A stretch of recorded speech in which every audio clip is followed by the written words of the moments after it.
Hey there, happy Monday. Thanks for joining me for a craft night with friends. My name is Alyssa Thomas from Penguin and Fish, where we make cute embroidery kits for beginners. And I'm here every weeknight, Monday through Friday at 8:30 p.m. Central Time. And it's a time that we can relax and craft together. So tonight we are starting the sunflower embroidery of the month. This is the embroidery of the month this month. It is so sweet. Here's our little finished one. Lots of stem stitches that we'll be working on tonight. And I think this is just going to be a really lovely, sweet embroidery to work on. So we're going to start that tonight. We'll be working on it the whole week.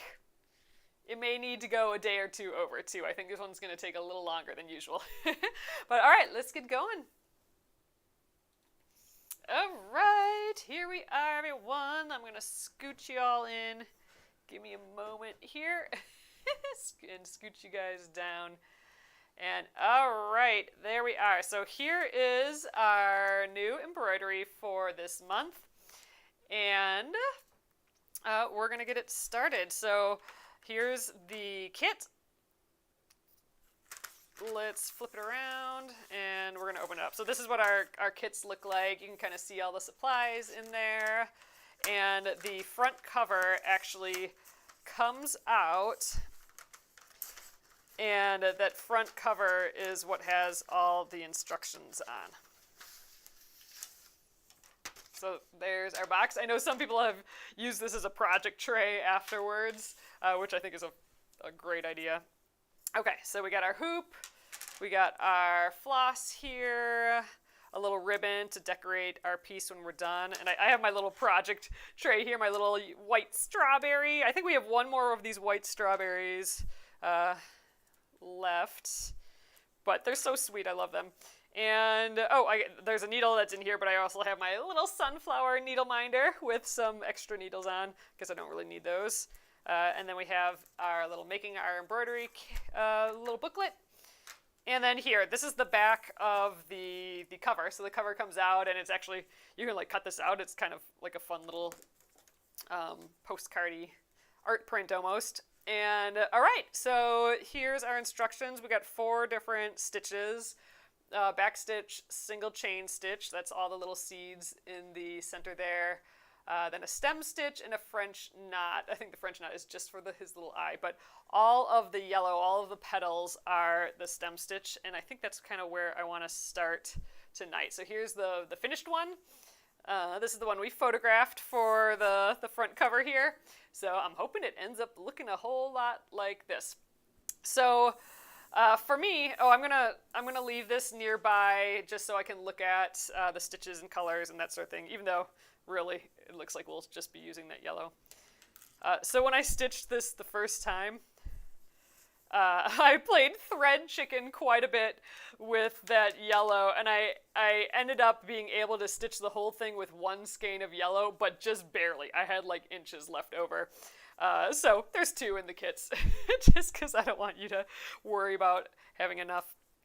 All right, so I'm going to get this in the hoop. It's already pre-printed on the fabric.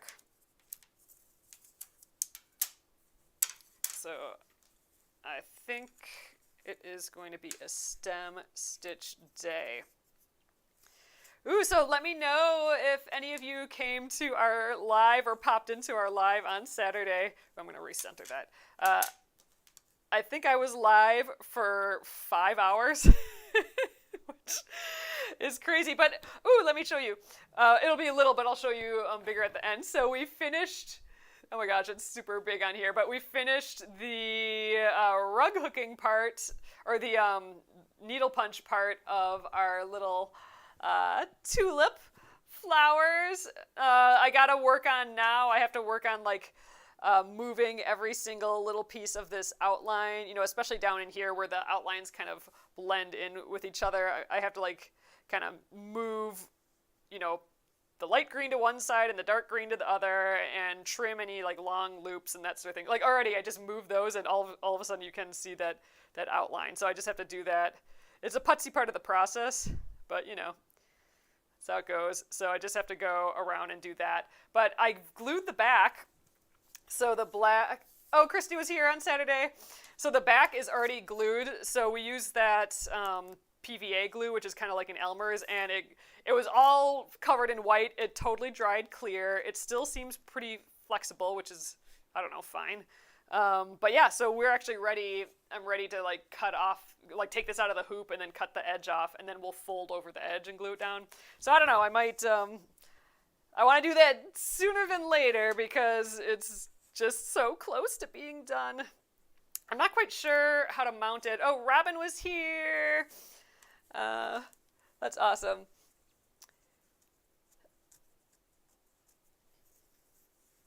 Oh, Christine says, OMG, it looks so pretty. What colors did you use? Are you talking about the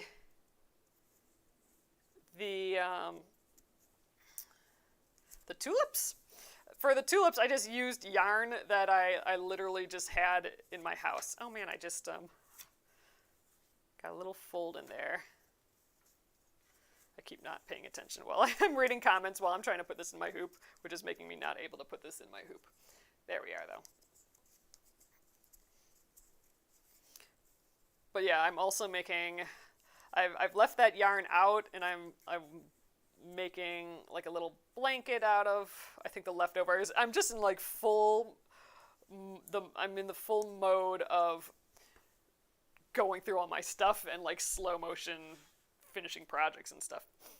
All right, let's start off with all these petals. So we're using the stem stitch for the petals, and actually for the stem stitch, I'll show you a couple ways to do it, but I do like the fabric a little looser in the hoop, so I'm going to actually go back and loosen this and just put my hand down there, so there's a little bit of flex, maybe not that much, but I want it just a little softer in the hoop.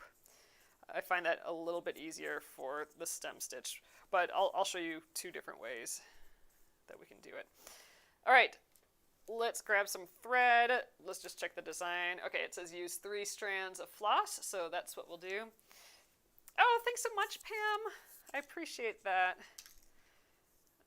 I think, I think I'm going to use, I was saying this earlier, but I like kind of using this little top part as garbage, so I think I'm going to just put all my little floss ends. I'll leave that open while I'm working, and all my little garbage bits will go in there instead of on the side of my table, and then it catches my sleeve, and I always end up with it over the floor, so I'll just put them in that little bin right away.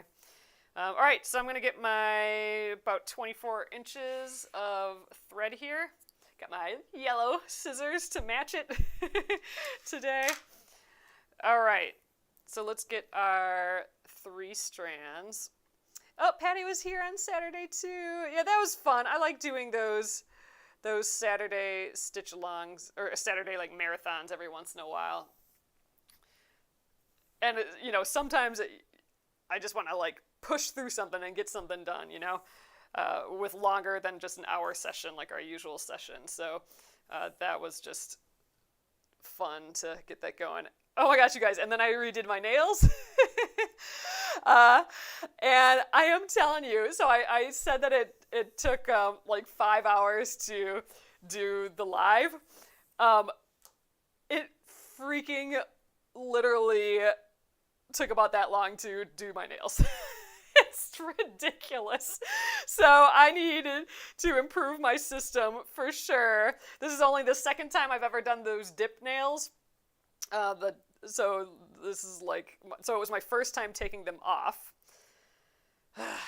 And that was a whole ordeal, which I think I will improve on next time. But I'm hoping these last like another 3 weeks. Oh, thanks, Aries. Yeah, I'm shooting for the next 3 weeks, and then the amount of time that it took me to take off and redo won't feel so dramatic, I don't think, if these last for another 3 weeks. Hey, Charla, made it to live. Oh, Christine says, I missed a 5-hour live. I can't believe it. So we do have the replays on YouTube, but, not like you want to sit through a big live like that. But it was fun. We did that punch needle, the tulip punch needle. All right. So, I think I have no real path here. I think, why don't I start... I think I'm going to start on this petal here, because then I can keep going this way without, or would it be easier for me to go the other way? Nope, I think I'm going to start here, and we'll go clockwise. No real reason. I mean, we could start anywhere. But I am going to start with an away knot. So again, that's our little temporary thread that we're holding on to so we can weave it in later. So, oh gosh, I can't tie a knot that way. Let's do the quilter's knot way. Zoop, zoop. So, okay, so I did that. Oh, can I show you how to tie the back?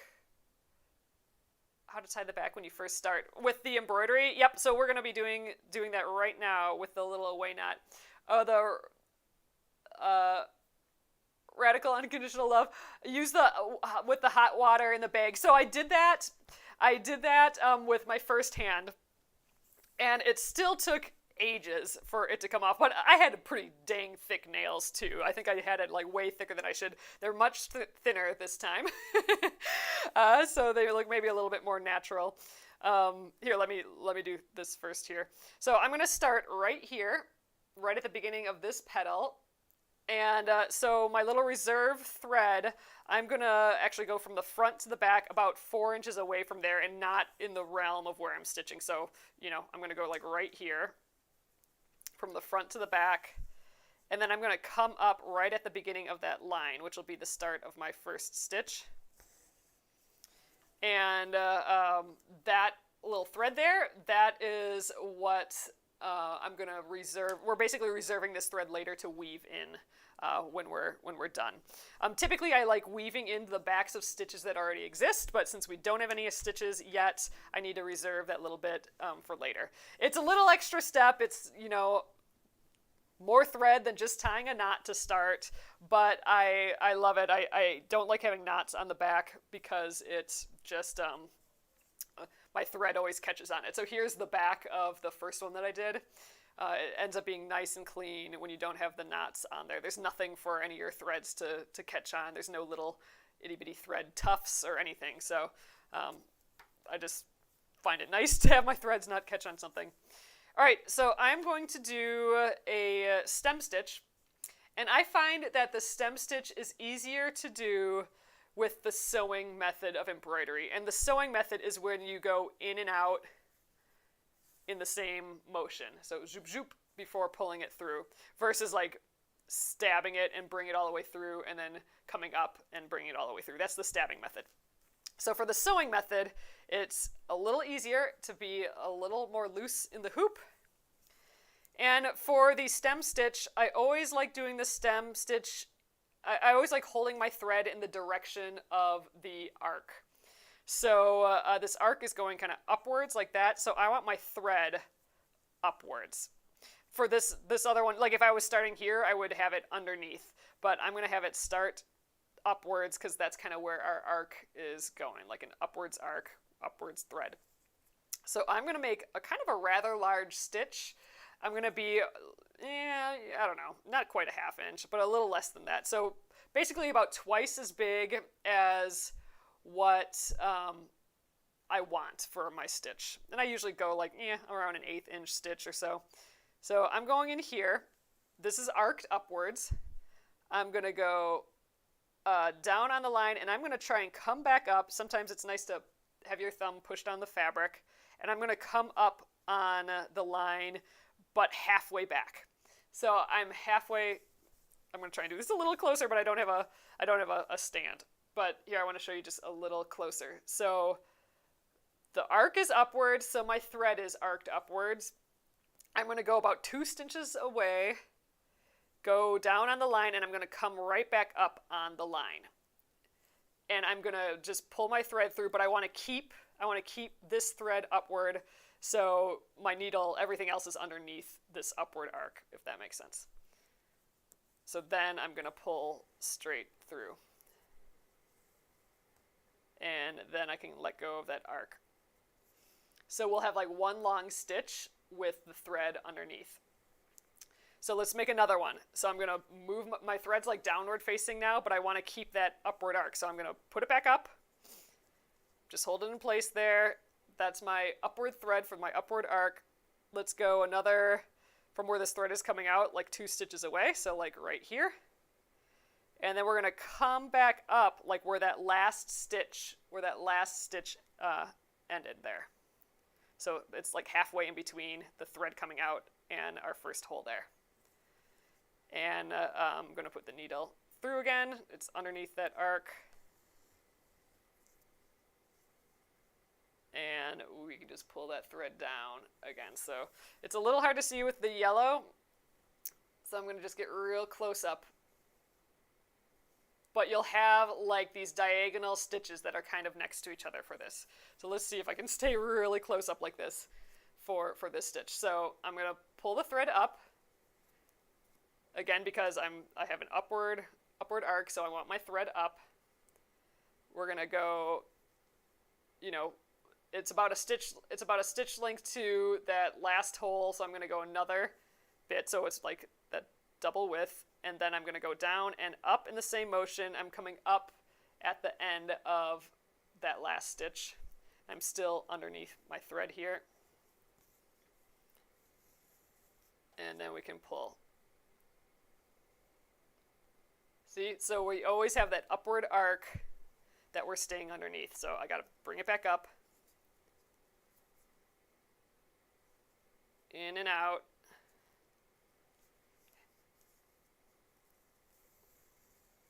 And then I can let go with my finger there again, and there we are. So what I like about this stitch is it basically is double thick. It's a double thick stitch because we're putting 2 threads next to each other. See, so we have, like, they cross over a bit. So we got this diagonal here, and then this diagonal starts halfway up, and then the next diagonal starts halfway up there, and it just is a nice fat stitch. And I like that for the design of this, because then our yellow kind of sticks out a little bit more. It's a little heftier. It just calls out the petals a bit more. So there is a little trick when you get to a corner. So I think I have one more stitch. Let's move our thread up again. Go in and out.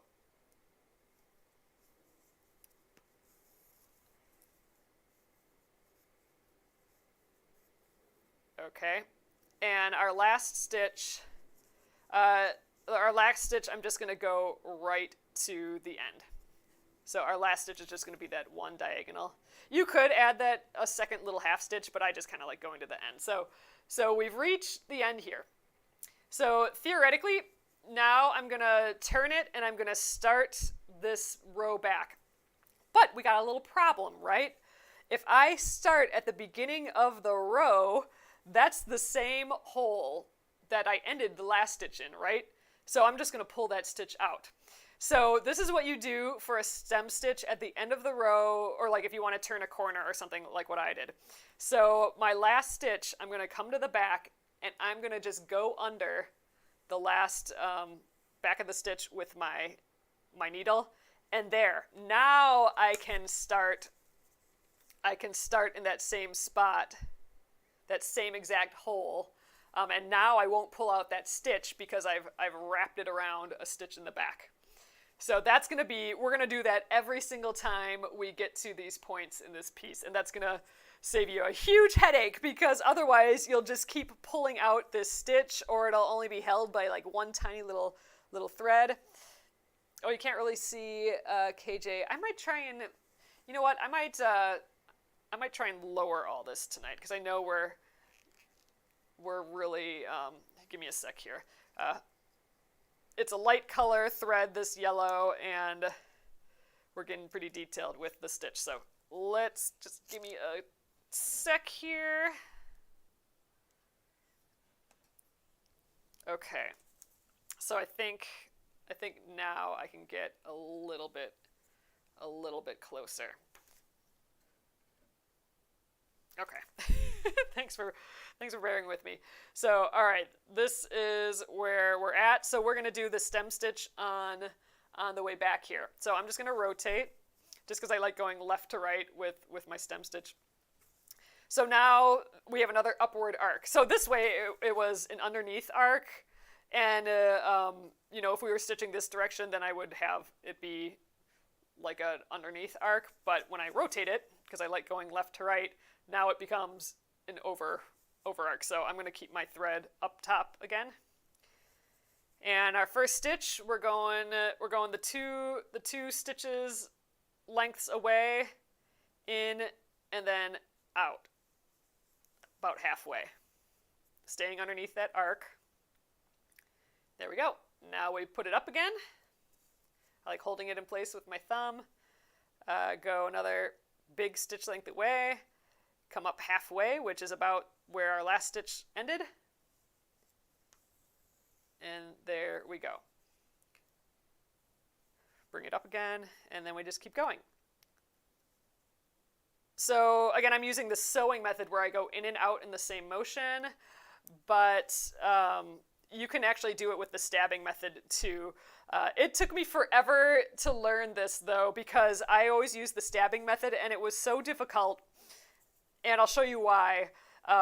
So I like the sewing method much better. But so here's the stabbing method.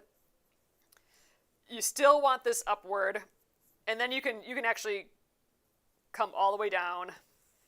You just kind of you got to keep holding this and then come back up before pulling all the way. Then bring it back up. So you can still do the stabbing method. But when I was learning, what I was doing is going down, pulling all the way through, and then getting back up was super difficult because that thread was in the way, and I was just like, how do people do this? This is so difficult. But that's the way. You just kind of have to hold the thread up, and then go through the rest of the motion before pulling it tight. Oh, so now this one I did that extra stitch at the end. So you can do this. Instead of just ending it there, I'm just going to add that extra half stitch. It just gives, it actually gives like a nice similar thickness to the rest of the stitches when you do that, versus like up here when I just finished the stitch, I got like a thin little area there, but I think that's fine. Oh, Scales and Stitches says, this looks easier than cross stitch for me. Wow, might have to get a hoop and a project. So what it definitely is faster. So I do like cross stitch. You just got those awesome X's that just are so relaxing to fill in like a space. But dang, even the smallest thing can take freaking ages with cross stitch. And we're actually going to do a cross stitch coming up here, I think. I have to like make it yet, but we've been talking about cross stitch lately, so it's heavy on my brain. But I'd love to do that coming up. Ooh, sunflowers and ivy. Yep, we're doing sunflowers tonight. All right, so there's our first little petal using the stem stitch. Stem stitch uses a lot of floss because it is basically, like I said, it's like two stitches next to each other, like two diagonals that are constantly next to each other. So we're using basically double the thread that we normally would, like if we were just using like a back stitch. Oh, you guys look. I stabbed my thread. Luckily that was just my last stitch, so I'm going to just pull that out. Oh, love when that happens.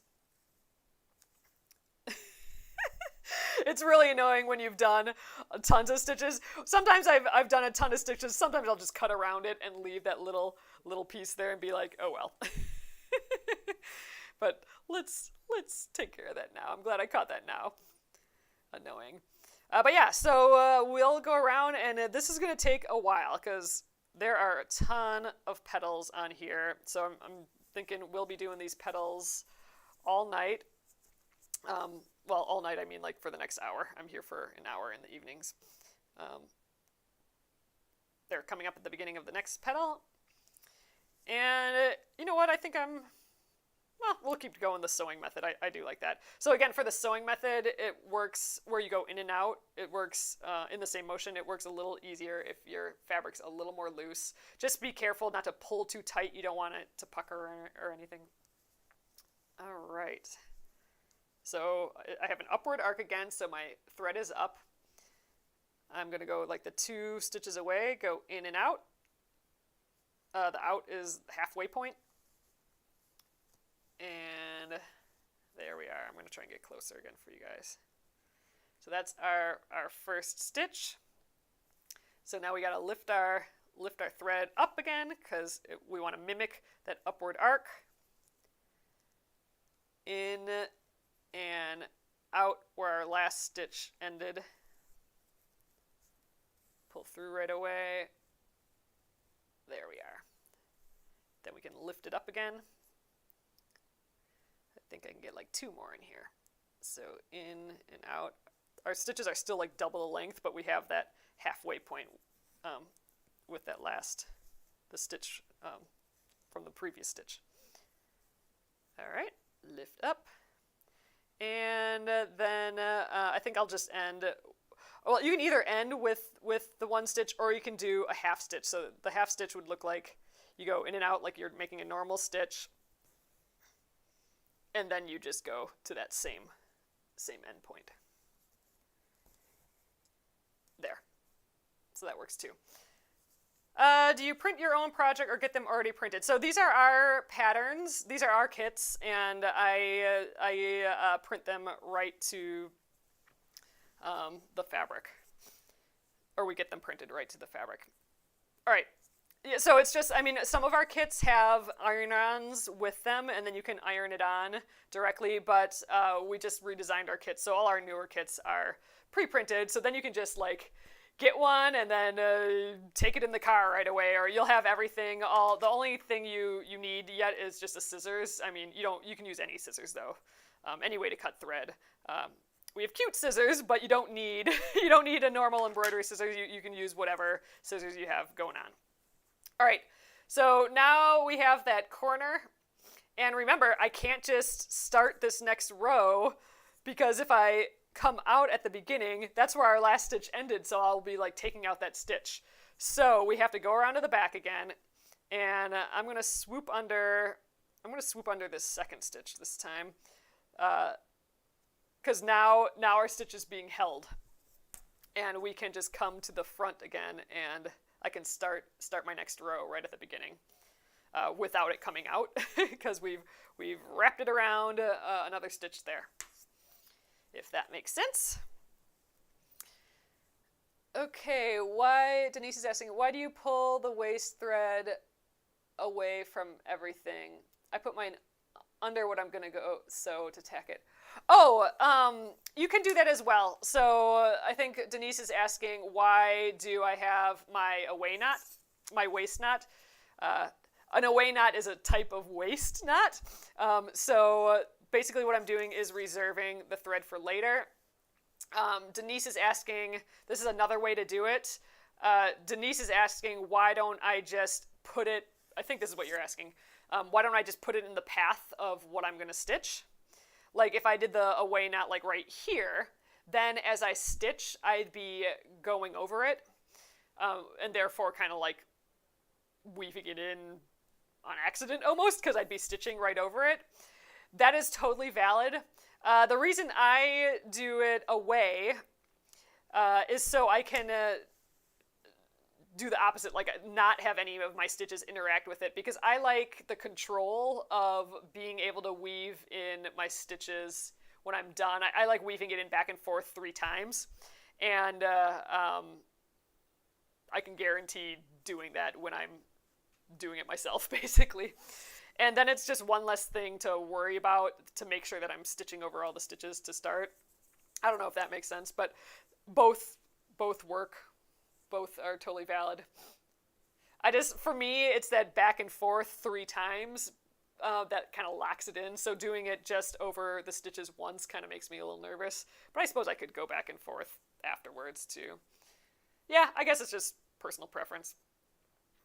Oh, there's K-Army, there's always tricks to learn, but you don't need to know everything to start for sure. For sure. All right, I'm going to continue with the stem stitch here. We got an upper arc still, so let's do this next petal. So this stem stitch, like I was saying, just took me forever to learn when I was first starting out. But then once I realized, like, oh, I can go in and out and do this sewing method, and then it worked so much easier. All right, one last stitch here. I guess we're starting in the same spot. I was thinking we could maybe start up here, but I think it's kind of the same spot. So I'm going to go back around that loop. We do have a bunch of free videos on our site and a free sampler pattern that has like videos of 14 different stitches, including this one. And we do go over tips like this, like changing angles and stuff in those. All right. But yeah, so that's on our website. And we have a whole stitch library on our website too with videos and stuff too. So we have, and I'm here every night. So if you're nervous about getting started with any of this, I'm always here. Even if it's not something we're working on, I'm more than happy to pull something out and we can go over a stitch, or if you're stuck on something or any of that.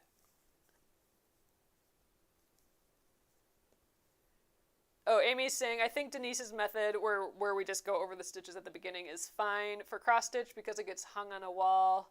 Many embroidery gets washed, and that way, the three-way tuck. Oh, that's a fun way of saying it. Three-way tuck is super important for locking in the thread. Yeah, that could be Amy. Yeah, but I definitely agree. It's that third. For those of you that don't know what I'm talking about, once we finish this thread, it'll make all the sense in the world. But I weave in my threads afterwards versus tying knots, and I like going back and forth 3 times, back and forth weaving in the stitches on the backs of stitches that are already there. And it's that third time that kind of locks it in. Like if I go less than the 3 back and forths, then I feel like it's vulnerable to being pulled out, if that makes sense. And we're almost done with this thread already. Like, this is what I'm saying. Stem stitch takes up a ton of floss, but it is kind of fun to do. We don't do it often here, so this will be like a big practice session for us. You know what? I am going to add that last little stitch in here, which is a little hard because I've pulled this all the way already. I like this last little half stitch. It makes the ends like the same thickness as the rest of it.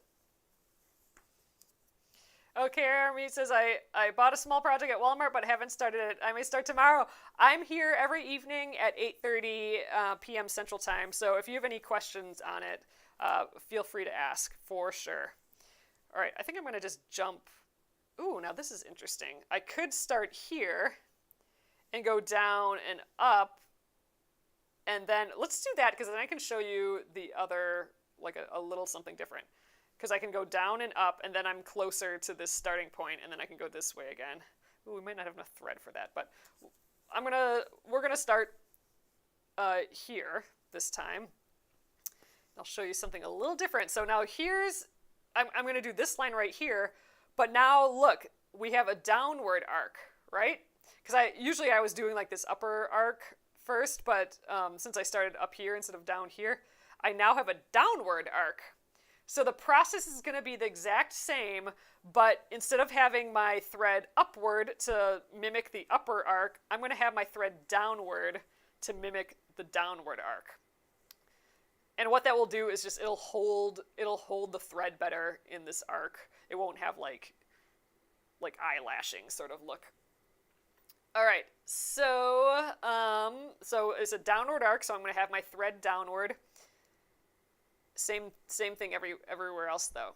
So in and out, and now my thread's downward. I'm kind of pulling upward, and now I'm going to bring my thread back down. In and out.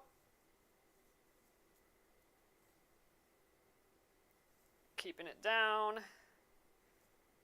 So it's just a matter of like going the direction of your arc. And you can even change in the middle. So like if you have an S shape, you know, it might start with a downward arc and end up with an upward arc, you can just change, like if this started to be an upward arc, I could just have it upward now and then start that way. So that's kind of a nice thing with this. Oh yeah, I was going to tell the rest of the nail story. Amy's asking, how did your nails go this time around? So, I forget who mentioned it, said to do that water method. So what that method is, so first of all, let me preface, this is my second time putting powder nails on. My first time taking it off was on Saturday.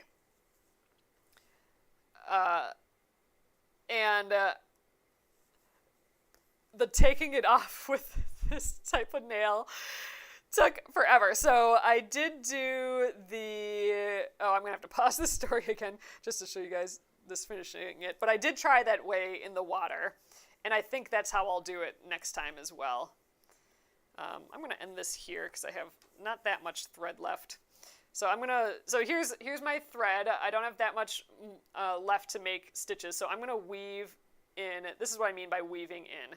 So instead of tying a knot, I'm just weaving back and forth in stitches that already exist, pulling it through, and then I'm going to go do that 2 more times. So it'll be 3 times total, and I'm trying to grab as many different threads as possible. I don't want to take the same path because I don't want to pull that out. It's almost as if we're making like a really long knot. But this third pass right now is what kind of locks it in. Like you won't be able to pull this out. And it makes just a nice little clean, basically long nubbin there. And the nice thing about this is you can also trim it really close to your stitches so you don't have extra stitch poofs laying around.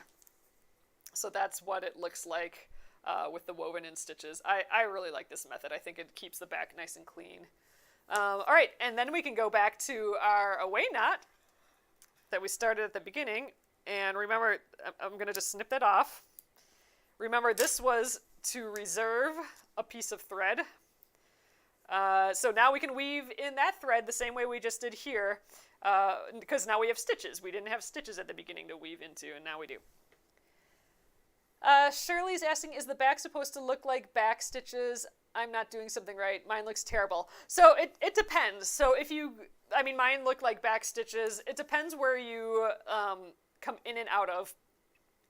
So as you go, like when you go in and out, I'll show you in a bit. With the next thread, we'll go over that a little bit.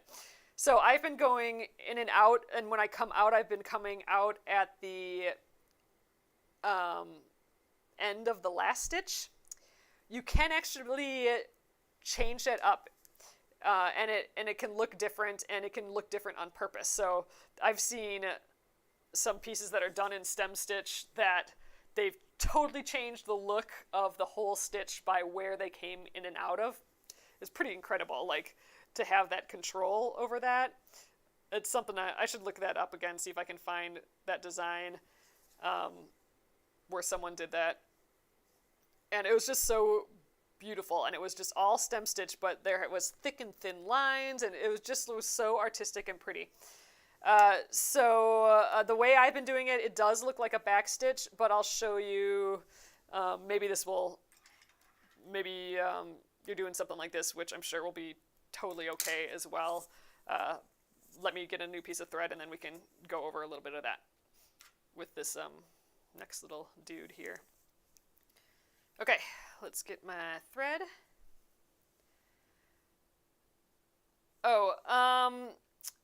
Robin's asking, when you got to the top on the first leaf,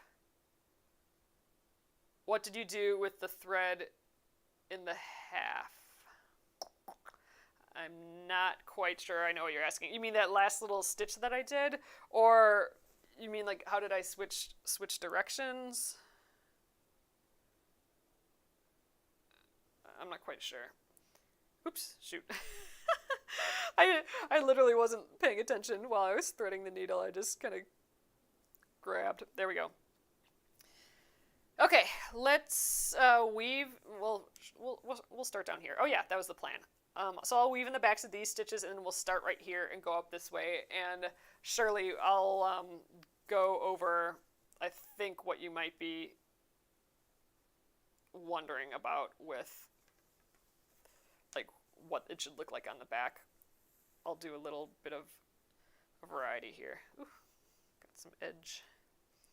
So it's a little, when you weave in to start, so I'm weaving in the stitches that are already existing now. I don't have to do another away knot because there's already stitches. I can just weave into where I left off. So I'm kind of going in the same spot that I finished it in. And I left a little bit out because it's just a little bit easier when you weave it in.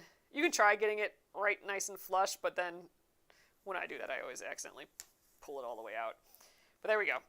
Now I can go and trim this extra little piece if it's annoying. Otherwise, it's fine. Okay, so Shirley's kind of asking, a couple things. Is the back supposed to look like back stitches? So, because mine kind of look like back stitches here. And basically, like, is it wrong if it's not, or whatever. I'm going to come up at the beginning. I'm about to drop my needle. I'm going to start right there. So we have a downward arc. So I'm going to have my thread in the downward position again. So I'm going to make my first stitch just in and out. So there's a few variations that you can do with this. For one, I don't have to come up, like if I'm doing my next stitch, so my thread's down, if I'm doing my next stitch, I don't have to come up in this exact same hole. That's what I've been doing here, but you don't have to. You could come up a little bit further this way. You can even come up a little above your stitch. They'll all get like slightly different looks. So if I just do a little stitch here, so I didn't go all the way to the last one. Theoretically, my stitches should start to, the overall look will look a bit thinner. So let's do that again. I'm going here, but I'm not going all the way to that last stitch. I'm just going to come up right away. So we're not going to have as much overlap of the stitches. So I don't know if you can tell, but it looks just a tinsy bit thinner, my line, because I don't have like the complete like double overlap. So it's still a stem stitch, but on the back it's going to look more like a running stitch now. So that might be what's happening. Or you could do where it comes up and maybe I'm like even a little farther over. You can do that too. Ooh, let's get one. I gotta hold it, prop it up on the table here. Let's just get one more of the kind that I was doing just to have a closer stitch. But yeah, I could come up after that end too, and then I'm gonna have even a thicker line. It'll almost be like it's overlapped almost by 3 in some places. So, and that would be like it almost looked like another stem stitch on the back. So is that kind of what you're wondering, Shirley, or like it's looking like maybe a running stitch or something else? For left-handed, let's see. I'm going to try this left-handed. So for left-handed, I mean, I haven't done this before left-handed, but my thought process is that I would want to go right to left. Because usually I go left to right, and that feels comfortable. But I'm thinking left-handed, I'd feel more comfortable going right to left. So, and now I have an upper arc, because I flipped it upside down. So my arc, my thread would go upward, and then it's just, ooh, this is going to be uncoordinated. It should be the same. I'm just going I'm going to do it this way, because I'm close to the edge of the hoop, so it's hard to do that sewing motion, but I'm going to go down and come back up, sort of in the same spot. So it should be just the same, but I did switch the directions that I'm going. So if you're left-handed, I'm thinking this way, going from right to left is going to be easier. So let's try another one of those. I'll try the sewing method though. I think my thread needs to be a little more loose in the hoop. There we are. Slightly less coordinated left-handed. But the function is the same. But yeah, I do think a right to left will be easier for that. Oh, let's just go down and up. I'm going to do this. I'm going to finish this left-handed. I can't even, my fingers can't even reach the needle. There we go. And then I'm just going to do that one last stitch there. I feel like my hand's actually kind of shaking. There we go. So there's our next leaf. So I'm going to just, or petal I mean, I'm going to just pop up here. I don't have to do that thing where I catch the back thread because I'm not coming up in the same hole. I'm coming up in this next spot here. Okay. Oh, Shirley says, thanks. Yes, mine keeps looking like a stem stitch. So yeah, so I'm thinking you're just going, like here, let me do one. I think you're probably just going a little bit, oops, caught the thread, a little bit past the last stitch. So like instead of coming out like right here, oh gosh, I don't know if you guys can see. Instead of coming out, like going in and then coming out right at where the last one ended, I'm thinking you're coming a little bit further, either above or below. So then it would look like a stem stitch on the back. But I'm sure in the front, you know, I'm sure it still looks nice. Oh gosh, now my threads are in the way. So actually, that would be a good reason to do the stabbing method, because now I'm going in and out, but because I have to come in and out at like a sideways angle, I keep catching this thread. So now I'll do the stabbing method instead. So I'm holding my thread upward still because I have an upward kind of arc. Coming down, and I'm still holding that arc, and then coming back up. And then letting go. And then we'll just do this one last stitch. Okay, so Robin, maybe this is what you're talking about. So the catching the thread. So I'm at the top now. So technically, to start this next row, you know, I go this way, but technically I'm coming out of that same hole, right? I'm coming out of that same hole. So if I come out of that same hole without catching the back, like if I just come out of the same hole right now, that stitch is going to come loose, right? Because I just went into that hole. If I come out of it, it's going to come out too. So to prevent that, I'm actually going underneath the stitch that came before, because that's going to kind of hold it in place. And now I can come up in that same hole there without the thread coming out. So that's what I can do. Oh, California Dreaming is saying, why not move the print away from the hoop? That is totally valid. Like, I just kind of, I have my whole design centered in the hoop, but I could take it out of the hoop and scooch it over, and then I wouldn't be stitching so close to the hoop. That's totally valid. Maybe I'll do that tomorrow night. I don't want to putz around with that now, but you're totally right. I think what I'm going to do is just do the stabbing method of doing this, where I just go in and out like this. Anyway, but yeah, that's smart. Smarter than what I'm doing, probably.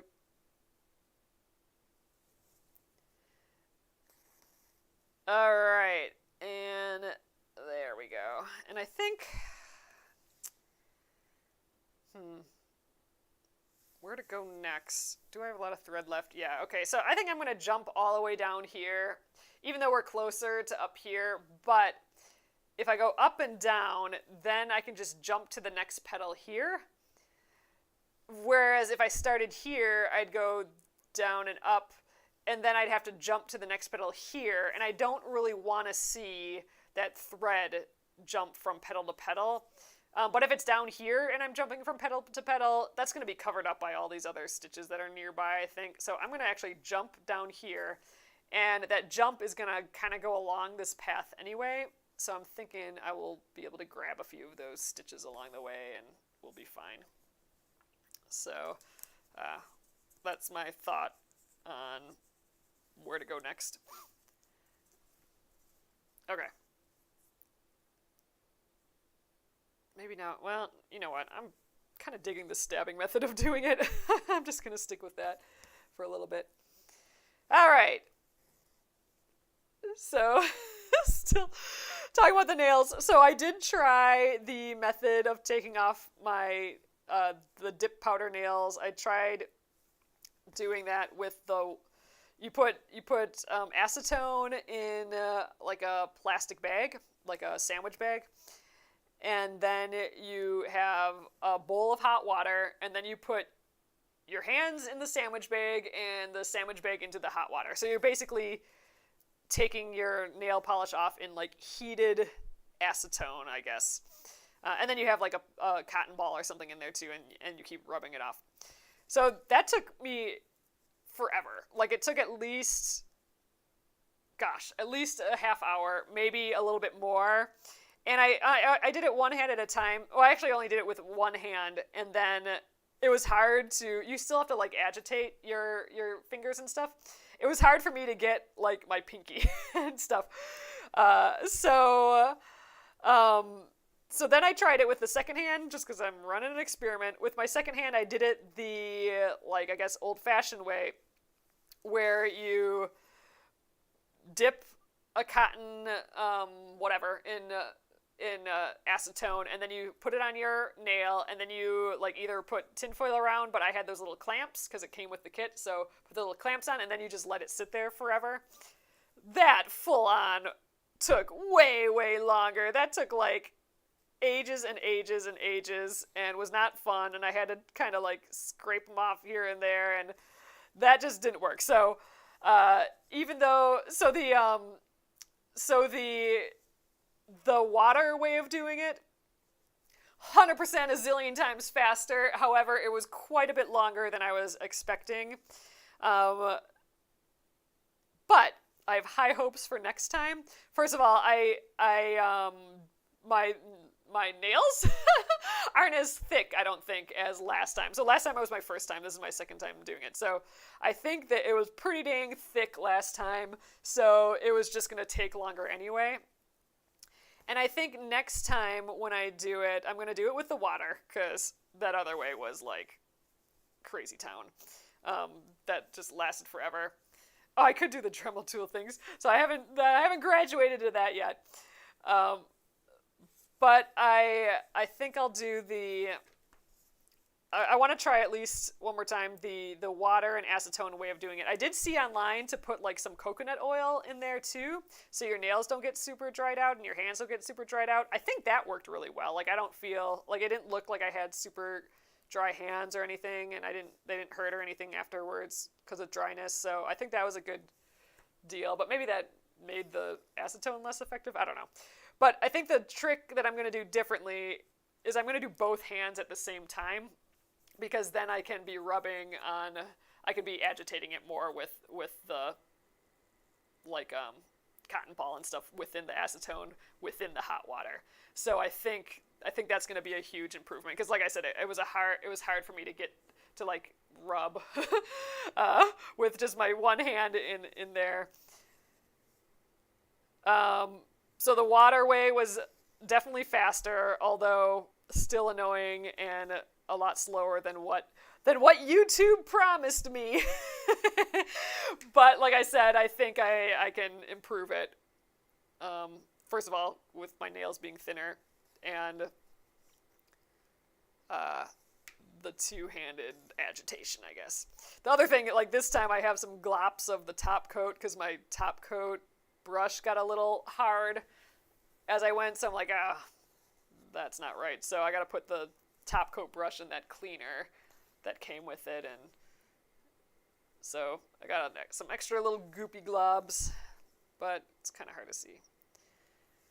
Oops, oh no, I thought I accidentally pulled the thread off the needle.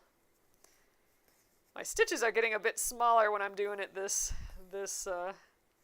stabbing method way, but I think it still works.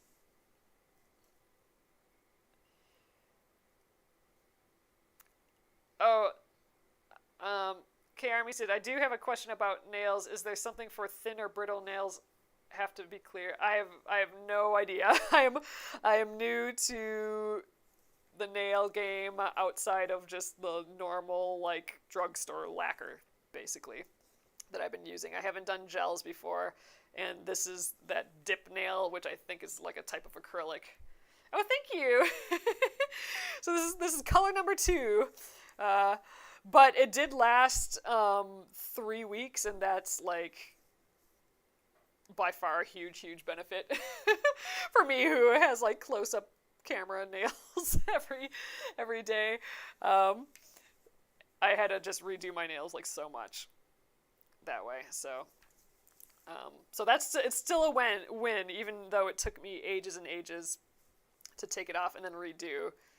Like it literally, like I said, I was on live for like 5 hours doing that project. I think it took me like 5 hours to do my freaking nails, because it took forever to take them off, and then I had to like, shape them and do all that stuff again, and then the whole dip powder process, and man, it's got to go faster next time.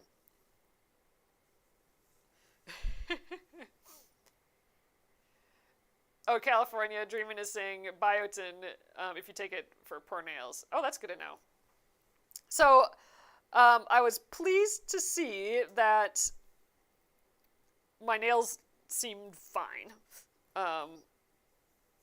when I was done, or like when I took it all the way off. They were maybe a little soft right when I was done, but I think it was just because they had been sitting in acetone, and it was they're wet and stuff still.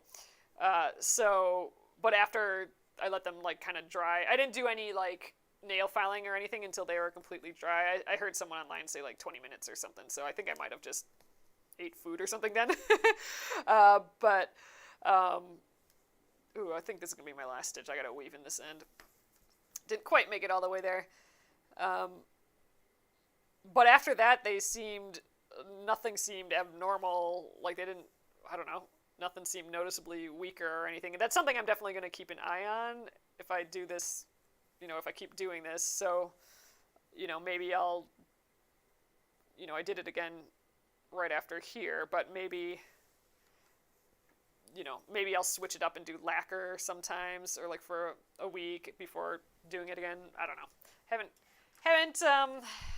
Haven't decided on that yet, but I didn't